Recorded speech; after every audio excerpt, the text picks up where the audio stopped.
मौलाना सरदार अहमद साहब रहमतुल्लाह अलैह के पास ना एक बूढ़ी अम्मा अपना बेटा छोड़ गई।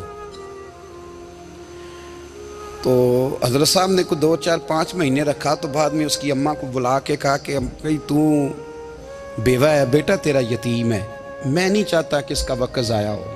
ये पढ़ने वाला कोई नहीं, सारे नहीं भाई पढ़ने वाले होते। अब यहाँ वाला माँ बैठे हैं, मैं बेअदब भी ना हो जाऊँ।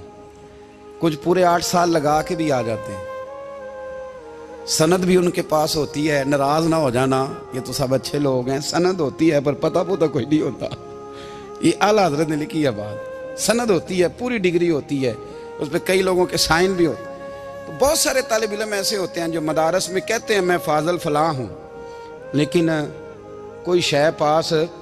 तो मौलाना सरदार अहमद साहब मुहद्दिस आज़म पाकिस्तान रहमतुल्लाह अलैह उस बूढ़ी को कहने लगे तेरा बेटा कुंद देना है, पढ़ना पढ़ाना इसने कुछ भी नहीं। तो यतीम बच्चा है, कल को तू कहेगी कि मेरे बेटे ने वक्त ज़ाया किया तो वापस ले जा।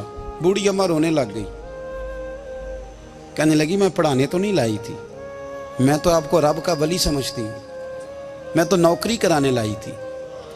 नौकरी हजरत अनस बिन मालिक कहते हैं मेरी अम्मा भी हुजूर की बारगाह में दे गई थी। हुजूर की बारगाह में ये नहीं कहा था कि या रसूलल्लाह पढ़ा दें, हाँ हाँ मैं जिम्मेदारी से बात कर रहा हूँ। ये नहीं कहा था हुजूर मुजाहिद बना दें, ये थोड़ी कहा था कि या रसूल अल्लाह सल्लल्लाहु ताला अलैहि वसल्लम से मुफस्सिर मुहद्दिस मुहक्किक मुफ्ती बना दें। हजरत अनस की अम्मा कह गई थी सोनिया जब तक ये रहेगा ना आपकी नौकरी करेगा, ये घर के काम काज करेगा, ड्यूटी करेगा, हुजूर ये आपकी नौकरी करेगा। तो मेरे महबूब ने फिर दुआ कर दी, अल्लाह इसे बरकत अता फरमा। तुम समझता है खिदमत वाला खाली रह जाता है? जितना जायका खिदमत वाले को मिलता है, जो उसके नसीब में आता है, वो किसी का नसीब कहां भाई।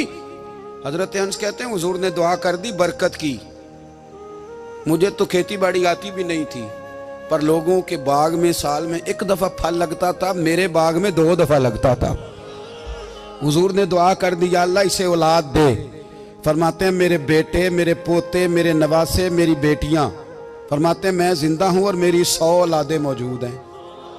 परेशान हो गया 100 सुन के बच्चे 2 ही अच्छे, 100 औलादे मेरी मौजूद हैं। हजरत अनस बिन मौलाना सरदार अहमद साहब के पास ना छोड़ गई बच्चा, कहने लगी हजरत जी मैं को पढ़ाने के लिए थोड़ा छोड़ गई हूँ, मैं तो इसलिए छोड़ के गई हूँ कि आप मेहरबानी करें, खिदमत कराएं। तो हजरत जी कहने लगे कोई ऐसा काम ही नहीं, खिदमत वाला क्या कराऊं। कहने लगी पट्ठे पवा लिया करो जी।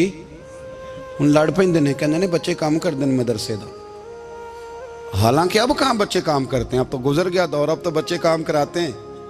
अब बच्चे भी नाराज हो रहे हैं, घूर घूर के देख रहे हैं। सही कह रहा हूँ आपको, बच्चे काम कराते हैं, बच्चे कहाँ काम करते हैं।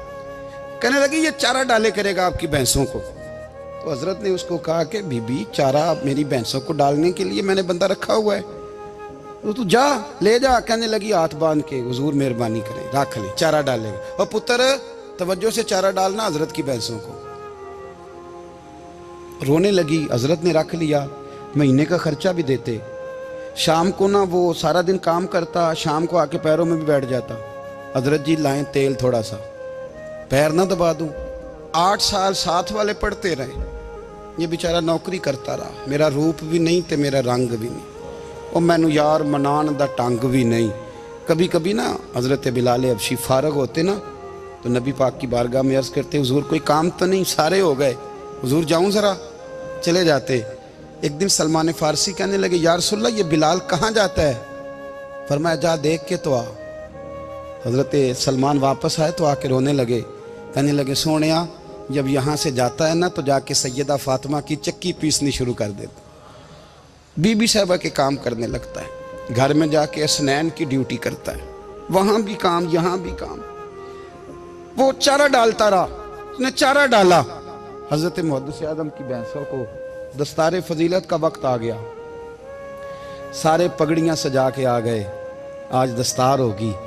ये ना पीछे होके बैठ गया, चूंकि पढ़ा ही नहीं था तो दस्तार का है कि दस्तार तो उसकी जो पढ़ेगा, हमने तो पढ़ा ही नहीं, हमने तो यार पढ़ा, घर पढ़ा, ड्यूटी करी। हजरत मुहद्दिस आज़म रहमतुल्लाह अलैह के यहाँ जब ऐलान होने लगा ना कि अब दस्तार होगी, तो हजरत ने पहला ऐलान उसका फरमाया। तो मजा वाला बंदा कपड़े भी कदी कदी बदलता है ना, वो कहता है जिस हाल में भी था मैं पलट के देखने लगा कि पढ़ा पढ़ाया तो है, कोई शय नहीं। तो ये माजरा क्या है। पीछे से उठ के आए, तो कहते हैं बाकियों की दस्तार किसी आलिम ने की, किसी सूफी ने की, लेकिन ये भैंसों को चारा डालने वाला जब आया तो मुहद्दिस आदम ने फरमाया पगड़ी के बाल को कोई हाथ ना लगाए, ये सारी दस्तार मैंने करनी है। और फरमाते हैं हजरत बाल भी देते जाते थे और आंसू भी बहाते जाते थे, माथा भी चूमते थे और फरमाते थे दस्तार के बाद चला तो नहीं जाएगा यार, मुझे तो इबादत भी नहीं रह गई, मुझे तो चाबियों को भी नहीं पता कौन सी कहाँ रहती है, जाएगा तो नहीं तू? तो रो पड़ा, कहने लगा सोने जाए तो वो जिसके पल्ले कुछ है हो, आता जाता तो है कुछ नहीं, मुझे किसने रखना है, मैंने कहाँ जाना है, इधर कहाँ तो इधर ही रहूँगा। वो उस तालिब इल्म के सारे उस्ताद भाई कहते हैं उसने दस्तार कराई, पढ़ा पढ़ाया कुछ नहीं, पर जो मसला अड़ जाता था ना, वो जो अड़ जाता था ना, वो जाके उससे पूछते थे तो किताबें खोलने की ज़रूरत नहीं पड़ती थी। हज़रत बिलाल हबशी कभी सिपा सालार बने थे किसी जंग में, किसी सूबे के गवर्नर बने हो? बोलो तो सही यार, उनका तारुफ क्या था? नबी करीम के गुलाम। हुजूर के ना जो ज़ाती मामलात थे ना, 20 अंसारी नौजवान थे जो हर वक्त नबी पाक के पास खड़े रहते थे कि हुजूर को हुक्म करें, 20, और 34 से लेकर 40 तक गुलाम हर वक्त हुजूर की बारगाह में रहते। हजरत बिलाल हुजूर के जाती मामलात की खिदमत करते थे, कोई ऐसी वो जो तबलीग की या दावत की या जंग की या जिहाद की कोई ड्यूटी नहीं वो करते थे, जाती खिदमत सरकार की। हजरत उमर फारूक वो शख्स हैं कि जिन्होंने कभी किसी बंदे को खातर में नहीं लाए हो, लेकिन जब हजरत बिलाल आते थे ना तो जनाब उमर उठ के खड़े होते थे, कुर्सी छोड़ते थे और फिर एक नारा लगाते थे, कहते थे या बिलाल अंता सैयदुना, बिलाल तू हमारा सरदार है यार, तू हमारा। यानी इश्क का ज़ौक पूरा करना उन्हें भी आता था। इसलिए मेरा मशवरा है, मेरी राय है, और जो मेरा हुक्म मानने वाले हैं उनके लिए मेरा हुक्म है कि ज़ौक ना कभी भी ख़राब करना, कभी भी ना ज़ौक ना ख़राब करना, अपना लुत्फ़। मैंने कई दफ़ा, मैं पहली दफ़ा मदीना शरीफ हाज़िर हुआ तो एक बाबा जी मेरे आगे आगे थे, तो उनको ना धक्के मार रहा था, वो सामने खड़े होते हैं ना, अल्लाह खैर फरमाए, अपनी अपनी ड्यूटियाँ ना, उनकी भी एक ड्यूटी है ना जी।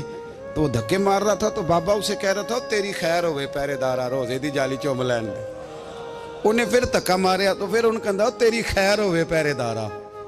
मैंने, वो बिल्कुल अनपढ़ बाबा जी थे, पर मुझे उन्होंने बहुत बड़ी बात समझा दी, मैंने उनसे बड़ा सीखा, मिंबर पे जिक्र कर रहा हूँ। वो तीसरी दफा फिर धक्का मारा, तेरी खैर हो गए पहरेदार, रोजे दी जाली। तो बाबा जी बाहर निकल आए तो मैं भी पीछे निकल आया। तो मैंने कहा बाबा जी यहाँ कुछ इन्होंने बांग्लादेशी और हिंदुस्तानी भी रखे हुए हैं, पर ये तो अरबी था खालस, उन्होंने कदों थोड़ी भी समझ आती सी, तुसी पंजाबी का शेर सुनाई जा रहे हो।